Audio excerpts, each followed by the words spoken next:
So this US 30 analysis for Monday the 30th of April. Now let's just have a look at prices, where prices may likely go. So we had price come down here from a bit of the bottom, posted a higher low, tested the 400 period moving average, brief pullback, and traded below the 24.38.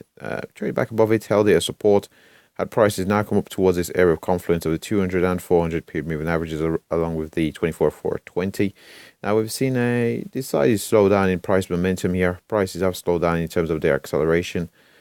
We had a pretty sharp sell-off, but we've seen a slight deceleration in prices. So there is a possibility of seeing possible pullback before seeing that upwards momentum continuation. So if we do hold support at 24.420, we'll be looking for a move up towards our 510, 550. Eventually, we're looking at 650, 650. From 650, we'll be looking for prices to head up towards the, we've got 24,800. But ultimately, where we turned around last time was in around at 24,864. So if we can break above and hold above 24,550, and up towards that 24,864, the very next major level from which we could see sell side momentum return to the market. If, however, we do fail to hold the 420, we'll be looking for prices to break down, because this price movement here, this slow move to the upside, suggests that there might be some sell side momentum coming to this market. But if we do break down from its 24,420, we're looking to see if 24,238 holds a support, 24,071, and if there is sufficient volatility to the downside, we could see 23,900 come into focus.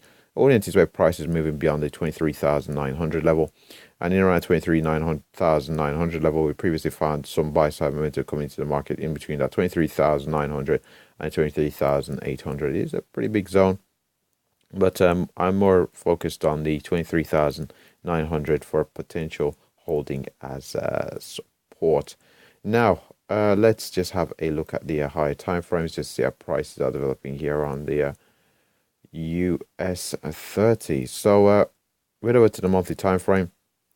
Despite the fact that we've had a sharp pullback, overall, as you can see here, the market has got a bias here to the long side, and we are seeing some bullish momentum coming to the market here in the month of April.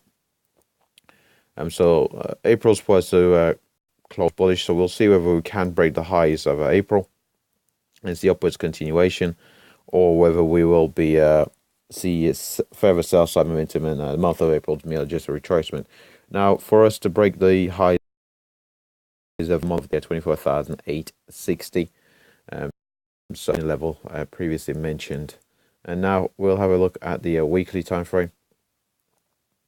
And over on the weekly time frame, we can see here we've had our highs, posted a lower high. We've had this recovery here, brief recovery. The candles are pretty small in size in terms of open to close range, and suggesting that there isn't a great degree of strength, and there is a battle between the bulls and bears here.